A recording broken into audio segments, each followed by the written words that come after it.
It arrived as just a short press release from a huge corporation, but it could drastically change one community along Colfax. Walmart announcing that it was going to close its neighborhood market store at Colfax Havana next month. That store sits in an area that has long been known as a food desert. Little access to fresh food.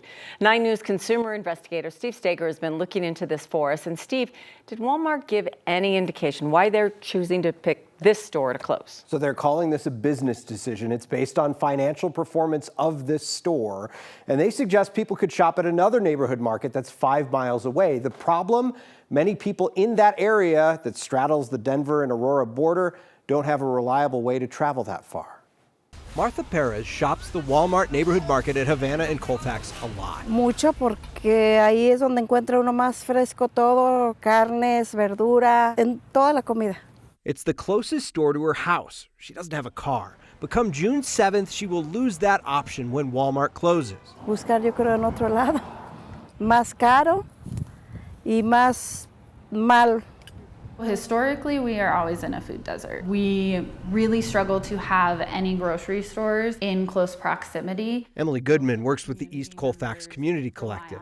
I think it's going to put a lot more pressure on community resources and agencies to provide more access to food pantries and food banks. There are other markets in this area of Colfax, but Goodman says they often don't carry fresh meat and produce. And if they do, residents may not be able to afford them or use SNAP benefits to pay for them. To remove an entire large grocery store with some of the only affordable food in the area, I don't have a solution other than we need something present because the food desert will always continue. Walmart says this was a financial decision. The market wasn't performing financially, and in a statement suggests that people in the neighborhood shop at another location 5 miles away. I've really seen how much impact grocery store access has to communities and their well-being and their nutrition. Kayla Birdsong lives in this area and runs Fresh Food Connect, a nonprofit that helps connect homegrown produce to neighborhood organizations. It may not seem like a big deal to drive a couple of neighborhoods away to get the food that you really want, but when you don't have access to that transportation, as is very common in this neighborhood, people aren't going to be able to access it. Martha says she'll have to find another way. Pues no sé, tomar un bus y buscar donde productos parecidos a los que hay en Walmart. Sí hay más tiendas, pero los productos no están frescos.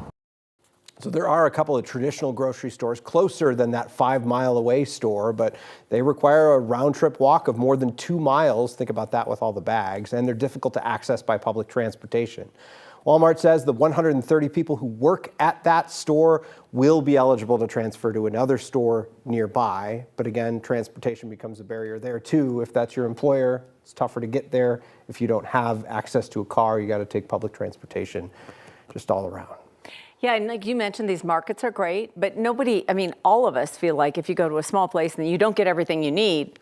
Yeah, well, and especially a lot of these mercados, these marketplaces, they have some of those products, but they're not affordable, right? They're not the lower prices that a Walmart could offer because it's a big corporation. They can kind of make a little bit less of a margin.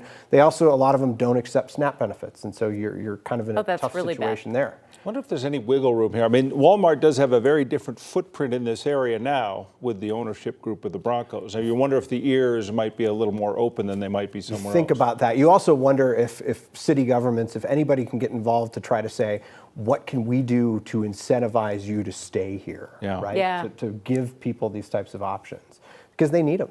Yeah, the transportation alone, when you think about all the bags, nobody wants to walk. Yeah, especially if you have kids too. You're trying to walk with them from the grocery store. And then it's a hot day, and the list goes on. Okay.